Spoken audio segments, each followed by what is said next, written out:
Hello student, welcome to our YouTube channel RDS coaching classes. आज के इस video में हम class 10th math chapter 1 exercise 1.2 का इंट्रोडक्शन पार्ट और सभी एग्जाम्पल को भी इसी वीडियो में सॉल्व करेंगे। तो आइए देखते हैं। सबसे पहले हम देखेंगे एक प्रमेय 1.2।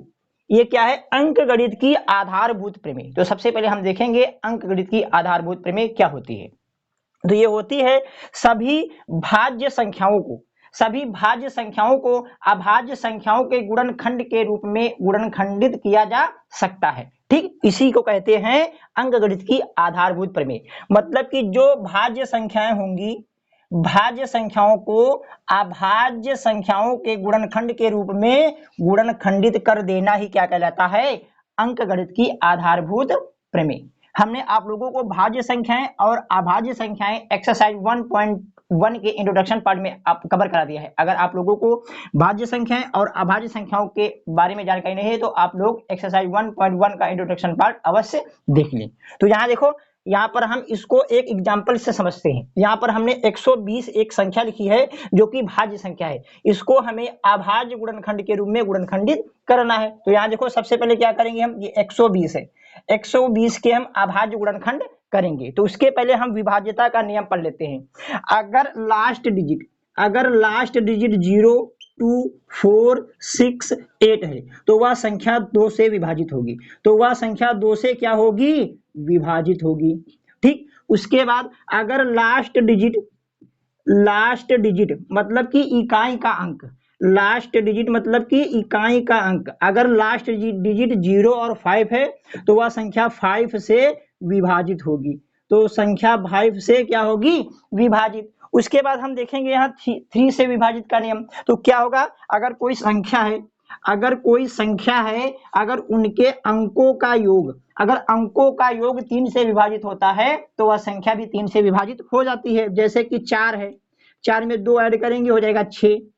ये 6 जो आ गया 3 के पहाड़े में आता है, मतलब कि 3 से विभाजित होता है तो ये पूरी संख्या भी 3 से क्या हो जाएगी? विभाजित। तो 3 से विभाजित का नियम है, अगर अंकों का योग 3 से विभाजित है तो संख्या भी 3 से विभाजित हो जाएगी। तो यहाँ देखो, लास्ट में देखेंगे 0 है। जब 0 है तो संख्या 2 से विभाजित है और 5 से विभाजित है, और इनके अंकों का योग 3 है तो ये संख्या 3 से भी विभाजित है। तो विभाजित का नियम ये अंकगणित की आधारभूत प्रमेय है। तो क्या करेंगे? सबसे पहले छोटी संख्या से विभाजित करेंगे, उसके बाद उससे बड़ी और सबसे बड़ी संख्या से बाद में विभाजित करेंगे। आप लोग पहले चाहे तो 5 से विभाजित कर सकते हैं, उसके बाद 3, उसके बाद 2। लेकिन जो नियम है वो क्या कहता है? सबसे पहले छोटी संख्या से विभाजित करो, उसके बाद उससे बड़ी, सबसे बड़ी संख्या से सबसे लास्ट में विभाजित करते हैं। तो यहाँ देखो, ये 120 है, इसको हम 2 से विभाजित करेंगे तो 2 छंग 12 और ये 0। ठीक, फिर 2 से ले जाएंगे, यहाँ पे आ जाएगा 2 तिहाई 6, ये 0। फिर ये 2 से करेंगे विभाजित हम तो आएगा 2 ही कन्नम 2 और 2 पंची 10। फिर ये 3 से विभाजित करेंगे, 3 पर 6 15 और ये 5, 5 का नाम 5। तो हम 120 को क्या लिख सकते हैं? जो 120 के अभाज्य गुणनखंड है वो क्या है? 2 गुणे 2 गुणे 2 और गुणे 3 और गुणे 5। यही है 120 के अभाज्य गुणनखंड। अब हम इसको क्या लिख देंगे? आप लोगों को पता होगा कि अगर आधार समान है तो गुणा में घाते जुड़ जाती हैं। तो 2 की पावर कितनी हो जाएगी? 3, और ये 3 और ये इंटू 5। ये हैं 120 के अभाज्य गुणनखंड। इसको हम एक्सरसाइज में और भी अच्छे से पढ़ेंगे। ठीक, अब यहाँ देखेंगे हम एग्जाम्पल नंबर 5। एग्जाम्पल नंबर 5 को पढ़ने से पहले हम आप लोगों को एक नियम बता देते हैं। यहाँ में बताना है, क्वेश्चन एक बार पढ़ लो। यहाँ बताना है कि संख्याओं 4 की पावर n पर विचार कीजिए जहां n प्राकृत संख्या है। जांच कीजिए कि क्या n का कोई ऐसा मान संभव है जिसके लिए संख्या 4 की पावर n अंक 0 पर समाप्त हो सकता है। तो यहां आप लोगों को पता होगा कि जो संख्या 0 पर समाप्त होती है वह संख्या 2 और 5 से अवश्य विभाजित होती है। मतलब कि आप लोग यहाँ एग्जाम्पल के तौर पे समझ लें, जैसे कि कोई संख्या है, अगर वह संख्या 2 और 5 से विभाजित है तभी वह संख्या 0 से विभाजित होगी, मगर तभी वो संख्या 0 पर समाप्त होगी, ऐसे नहीं। जैसे कि आप लोग समझते हैं, ये सबसे छोटी संख्या जो 0 पर समाप्त होती है। और भी ले सकते हैं 20, और भी ले सकते हैं 30, इसी प्रकार बहुत सारी संख्या ले सकती हैं। तो आप लोग देखोगे तो जो हम 10 के अभाज्य गुणनखंड करेंगे तो उसमें 2 और 5 आ रहा है। अगर हम इसको करेंगे तो आ जाएगा 2 की पावर 2 इंटू 5, मतलब कि ये 4, 4 पंचे 20। ठीक, यहाँ भी कर लेंगे हम, ये 2 आ जाएगा, ये 3 और ये 5, 30 को हम करेंगे ऐसे। ठीक, तो इसमें देखो जितने भी अगर हमने ये संख्याएं लिखी हैं जो संख्या शून्य पर समाप्त होती हैं तो उसके अभाज्य गुणनखंड में संख्या 2 और 5 अवश्य आती है। अगर संख्या को शून्य पर समाप्त होना है तो उसके अभाज्य गुणनखंड में संख्या 2 और 5 अवश्य आएगी। अगर 2 और 5 आएगी तभी संख्या शून्य पर समाप्त होगी, ऐसे नहीं होगी।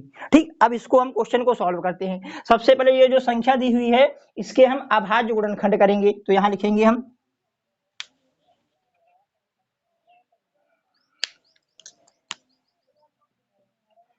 संख्या 4 की पावर n के अभाज्य गुणनखंड। अभाज्य गुणनखंड करते हैं तो 4 का गुणनखंड आप लोगों को पता ही होगा। 4 को हम ऐसे लिख सकते हैं 2 गुणे 2 या फिर 2 की पावर 2 या फिर 2 की पावर 2 लिख दें या फिर 2 गुणे 2। ठीक, ये पावर कितनी यहाँ पे लिखो, यहाँ देखो 4 को हमने लिखा 2 गुणे 2 और ये पावर लगा दिया n। ठीक, उसके बाद 2 की पावर 1, 2 की पावर 1 कितना हो जाएगा 2 की पावर 2 और ये बार पावर कितना लगा है n, तो इसको हम एक साथ ऐसे लिख सकते हैं 2 की पावर 2n, 2 की पावर 2n। अब इस संख्या को देखो, संख्या 4 की पावर n है, इसको आप लोग देखो यहाँ इसके अभाज्य गुणनखंड में संख्या 2 आई है लेकिन 5 नहीं आई है। आप चाहें तो n की जगह पे कुछ भी रख सकते हैं। यहाँ पे लिखा है क्वेश्चन में कि यहाँ पे n क्या है, n यहाँ लिखो n एक प्राकृत संख्या है, n एक क्या है प्राकृत संख्या। तो आप n की जगह पे कोई भी प्राकृत संख्या लिख लें तो उसमें 2 ही आएगा लेकिन 5 नहीं आएगा। आप लोग रख के देख भी सकते हैं, यहाँ पे 2 की पावर कितना है, ये 2n है। ठीक, आप लोग चाहें तो 2 की जगह पे 1 लिख सकते हैं, तो 2 की पावर 2, इसको तोड़ेंगे तो 2 इंटू 2 आएगा। और चाहे तो 2 रख के देख लो, 2 की पावर 2n है तो 2 की पावर 2 इंटू 1 मतलब कि 2 की पावर 2, 2 की पावर 2 रखना है तो 2 2 जा कितना हो जाएगा 4, मतलब कि 4 बार 2 आ जाएगा। लेकिन आप लोग कहीं भी देखोगे इसके अभाज्य गुणनखंड में अगर हम n का कोई भी मान रखते हैं, प्राकृत संख्या के लिए कोई भी मान रखते हैं तो इसके अभाज्य गुणनखंड में संख्या 2 आएगी लेकिन 5 नहीं आएगी। इसलिए ये जो संख्या है किसी भी n के लिए शून्य पर समाप्त नहीं हो सकती है। तो यहाँ पे हम लिखेंगे, तो सबसे पहले क्या लिखेंगे, जो संख्या शून्य पर समाप्त होती है उसके अभाज्य गुणनखंड में संख्या 2 और 5 अवश्य आती है। तो यही बात लिखेंगे हम पहले। यहाँ पे हम जानते हैं कि जो संख्या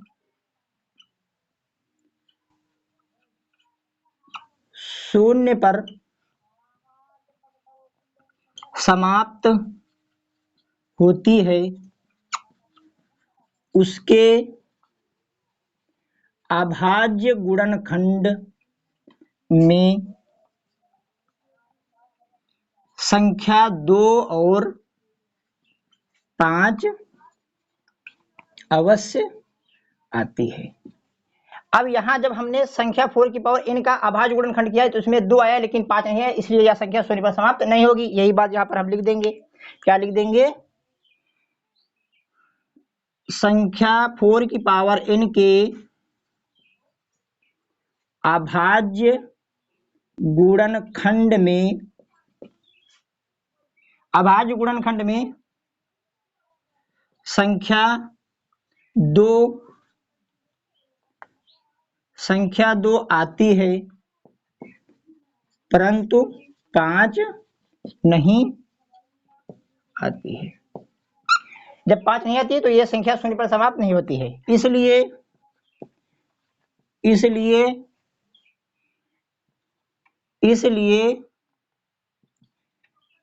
संख्या 4 की पावर n शून्य पर नहीं समाप्त होगी। ठीक, अब यहां देखो, अब हम समझेंगे HCF और LCM। HCF क्या होता है और LCM। HCF आप लोगों को हम पीछे सिखा चुके हैं यूक्लिड विभाजन एल्गोरिथम से, लेकिन अब यहाँ पर हम HCF सीखेंगे अभाज्य गुणनखंड विधि से। किससे? अभाज्य गुणनखंड विधि से। यहाँ पर हमने आप लोगों को अभाज्य गुणनखंड करना सिखाया है, उसी विधि से हम यहाँ HCF और LCM निकालना सीखेंगे। HCF क्या होता है? संख्याओं में प्रत्येक उभयनिष्ठ, उभयनिष्ठ का मतलब होता है कॉमन, क्या होता है? कॉमन। उभयनिष्ठ अभाज्य गुणनखंड की सबसे छोटी घात का गुणनफल क्या कहलाता है? HCF। जो नंबर होंगी उसमें जो नंबर कॉमन हो, उभयनिष्ठ हो, उनकी सबसे छोटी घातों का क्या कर दे हम? गुणा, तो वही हो जाएगा HCF। LCM क्या होता है? संख्याओं में संबद्ध, संख्याओं में संबद्ध मतलब कि जो संख्याएं आई हुई हैं, इसमें कॉमन की बात नहीं हुई, इसमें उभयनिष्ठ की बात मतलब कॉमन की बात हुई, लेकिन इसमें कॉमन की बात नहीं हुई। इसमें जो संख्याएं आई होंगी, प्रत्येक अभाज्य गुणनखंड की सबसे बड़ी घात का गुणनखंड करना है। इसमें जो LCM होता है, इसके अभाज्य गुणनखंड में जितनी संख्याएं आती हैं उनकी बड़ी घात लेकर उनका गुणनफल कर देंगे, तो वही होता है LCM। क्या होता है? LCM। यहाँ पर एक और फॉर्मूला हम पढ़ेंगे, कोई दो धनात्मक पूर्णांक हैं, इनका LCM और HCF का गुणनफल उन संख्याओं के गुणनफल के बराबर होता है। मतलब कि दो संख्याओं का गुणनफल बराबर है HCF इंटू LCM के, HCF इंटू LCM के। ठीक, अब इस बात को हम एक एग्जाम्पल से समझते हैं और उसके बाद और कुछ एग्जाम्पल लेंगे जिससे कि आप लोगों को अच्छे से क्लियर हो जाए। तो यहाँ देखो क्या लिखा है, संख्याओं 6 और 20 के अभाज्य गुणनखंड विधि से HCF और LCM ज्ञात कीजिए। तो हमें HCF और LCM निकालना है गुणनखंड विधि से, अभाज्य गुणनखंड विधि से। तो सबसे पहले हम 6 का करेंगे अभाज्य गुणनखंड। जो 6 है इसका अभाज्य गुणनखंड करोगे तो आ जाएगा 2 इंटू 3, ऐसे कर सकते हैं। ये 6, 2 3 6, 3 का नम 3, ऐसे कर सकते हैं रफ वर्क में।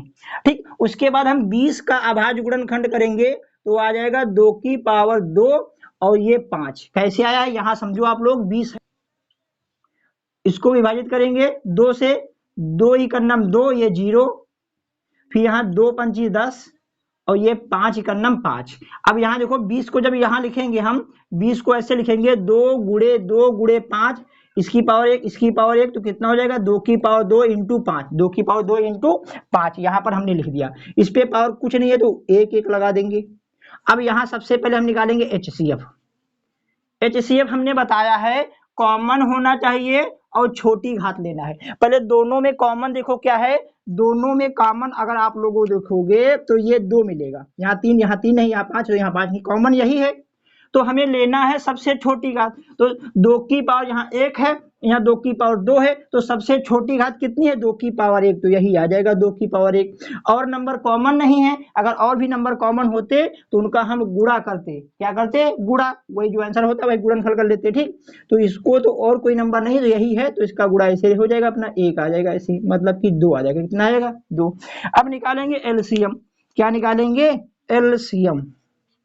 तो LCM में हमने बताया कि जितनी संख्याएं आई हुई हैं उसमें उनकी बड़ी घात का गुणनफल करना है। तो इसके अभाज्य गुणनखंड में आप लोग अच्छे से देखो, 2 आया है, 3 आया है और 5 आया है, यही तो आए हैं। 2 है, 3 है, 5 है, तो इनकी हमें क्या लेना है? बड़ी घात लेना है। तो सबसे पहले 2 की, इसमें कॉमन की बात नहीं हुई, कॉमन होगा तो ठीक, अगर नहीं होगा तो कोई बात ही नहीं। तो यहाँ देखो 2 की सबसे बड़ी घात लेनी है, 2 की पावर 1 है, 2 की पावर 2 है, तो सबसे बड़ी घात कितनी है? 2 की पावर 2, तो यहाँ ले लिया 2 की पावर 2। और यहाँ 3 है, 3 की सबसे बड़ी पावर, 3 एक ही बार है, तो यही आ जाएगा अपना 3 की पावर 1। और फिर 5 भी यही एक ही बार है, तो 5 की पावर 1। अब इनका हम गुणा करेंगे, यहाँ देखो 2 की पावर 2 का मतलब है 4, ये 3 और ये 5। अब इनका आप लोग गुणा कर लें, 4 3 12, 12 पंजे 60, 12 पंजे 60, ये आ गया है अपना LCM। अगर आप लोगों को जो नहीं दिख रहा होगा तो हम यहाँ देखो सामने यहाँ लिख देते हैं, ये आ जाएगा 60। ठीक, आप लोग इसको कॉपी करें, फिर हम शेष बचे हुए एग्जाम्पल को इसी वीडियो में सॉल्व करेंगे। अगर आप लोगों को कहीं भी डाउट है तो कमेंट करके आप लोग पूछ लेना। तो आइए अब हम देखते हैं एग्जाम्पल नंबर 7 और 8। तो यहाँ देखो क्या लिखा हुआ है, अभाज्य गुणनखंड विधि द्वारा 96 और 404 का HCF ज्ञात कीजिए और LCM ज्ञात कीजिए। सबसे पहले तो इनके हम अभाज्य गुणनखंड करेंगे।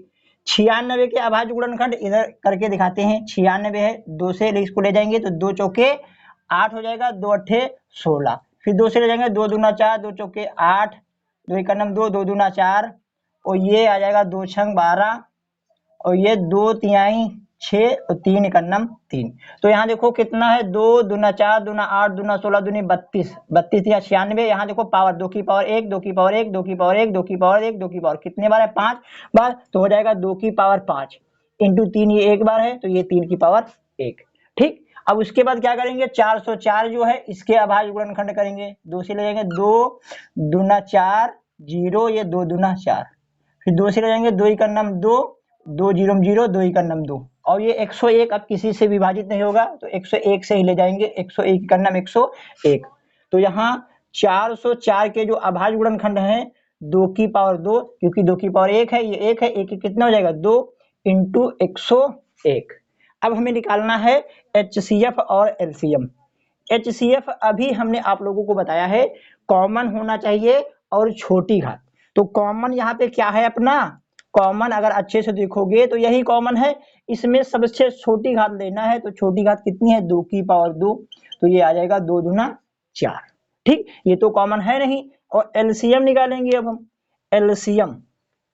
तो LCM के लिए हमने बताया था कॉमन नहीं जरूरी है, कॉमन नहीं जरूरी है। जो अभाज्य गुणनखंड आए हैं उसमें बड़ी घात लेना है, उसमें क्या लेना है बड़ी घात। तो इसमें देखोगे 2 आया है, 3 आया है, 5 आया है, तो 2 की बड़ी घात कितनी है 5, 2 की बड़ी घात कितनी है 5 और 3 तो अकेला तो यही आ जाएगा, वो 101 भी यही आ जाएगा। अब इनका हम गुणा कर देंगे तो LCM अपना निकल आएगा। तो 2 की पावर 5 कितना होता है 2 दूना 4 दूना 8 दूना 16 दूनी 32 कितना होता है 32। इसको 3 से मल्टीप्लाई कर लेंगे, 3 का नम 3, 3 0 0, 3 का नम 3। अब हम 32 से इसको मल्टीप्लाई कर देंगे, 32 से मल्टीप्लाई करेंगे तो 2 तिहाई 6, ये 0 2 तिहाई 6।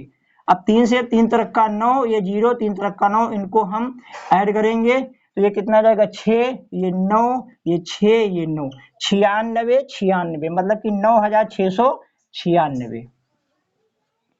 ये अपना LCM है, ये अपना LCM है। ठीक, इस क्वेश्चन में जांच के लिए नहीं कह रहा है, अगर आप लोग चाहें तो इसकी आंसर की जांच भी कर सकते हैं। जो हमने फार्मूला बताया था A इंटू B बराबर HCF इंटू LCM से, उससे जांच भी कर सकते हैं। इसमें जांच नहीं बताया तो हम नहीं कर रहे हैं, आगे एक्सरसाइज में जांच करने के लिए बोलेगा तो उसमें हम जांच करेंगे। ठीक, यहाँ देखो एग्जाम्पल नंबर 8। अब क्या करेंगे हम इनके अभाज्य गुणनखंड करेंगे। ये 6 का अभाज्य गुणनखंड आप लोग ऐसे ही कर सकते हैं, 2 इंटू 3, यहाँ पावर कुछ नहीं तो 1 1 लगा लेंगे, 72।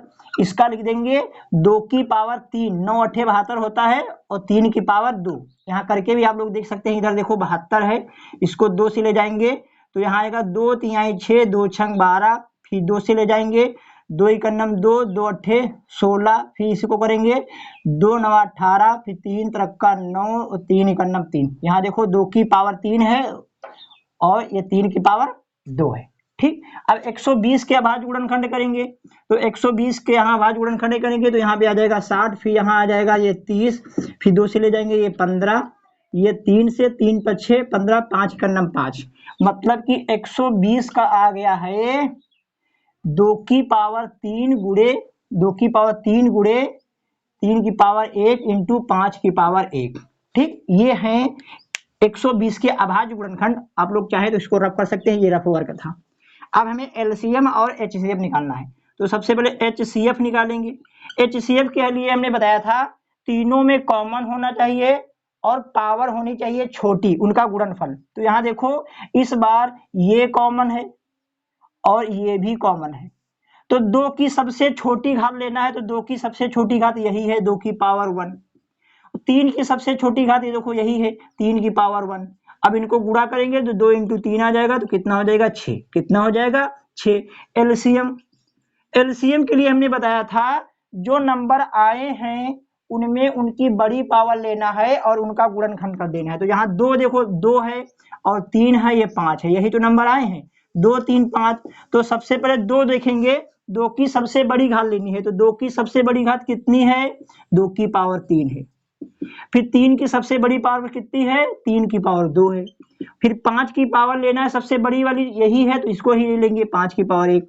अब 2 की पावर 3 का मतलब होता है 8, ये होता है 9, ये कितना होता है 5। अब इनका गुणा करना है, क्या करना है गुणा। इसको कर लेते हैं 8 पंजे 40 हो जाएगा वो ये 9 9 चौके 36 मतलब कि 360, कितना आ जाएगा 360। ठीक, ये अपने सभी एग्जाम्पल हो चुके हैं, आप लोग इनको कॉपी करें, फिर हम अगले वीडियो में एक्सरसाइज 1.2 के सभी क्वेश्चनों को सॉल्व करेंगे। अगर आप लोगों को इस वीडियो में कहीं भी डाउट है तो कमेंट करके आप लोग पूछ सकते हैं।